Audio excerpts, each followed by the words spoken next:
Volem que en una educació postobligatòria els alumnes puguin acabar obtenint el nivell que els hem promès que podien obtenir.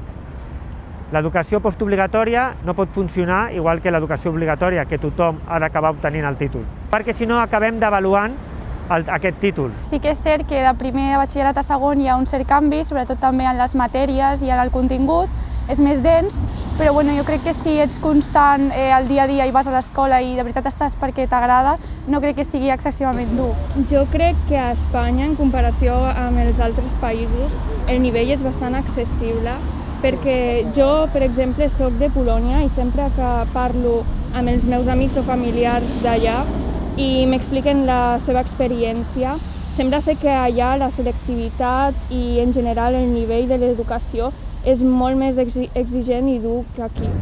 Els aprenentatges que ensenyem a batxillerat no són només memorístics, sinó que són aplicables a supòsits concrets i transversals en qualsevol àmbit de les ciències. Ser competent significa ser capaç, però per ser capaç primer s'ha de saber. Només sap fer qui sap. Em dic Gerard Gómez de Juana, soc estudiant de segon de Dret a Barcelona. A l'ESO eren molts els alumnes que no volien estudiar i només hi eren per passar l'estona. I aquesta situació no va canviar pas a primer de batxillerat.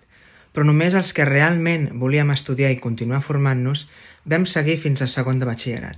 I això ens va permetre accedir a la universitat amb una base sòlida i amb una ferma preparació. Soc Albina Dorògina, estudiant de segon de batxillerat de Barcelona i vull estudiar un batxillerat que em formi i em prepari en condicions. Hauríem de canviar el batxillerat, hauríem de salvar el batxillerat i hauríem d'esforçar-nos en canviar el cicle superior de l'ESO.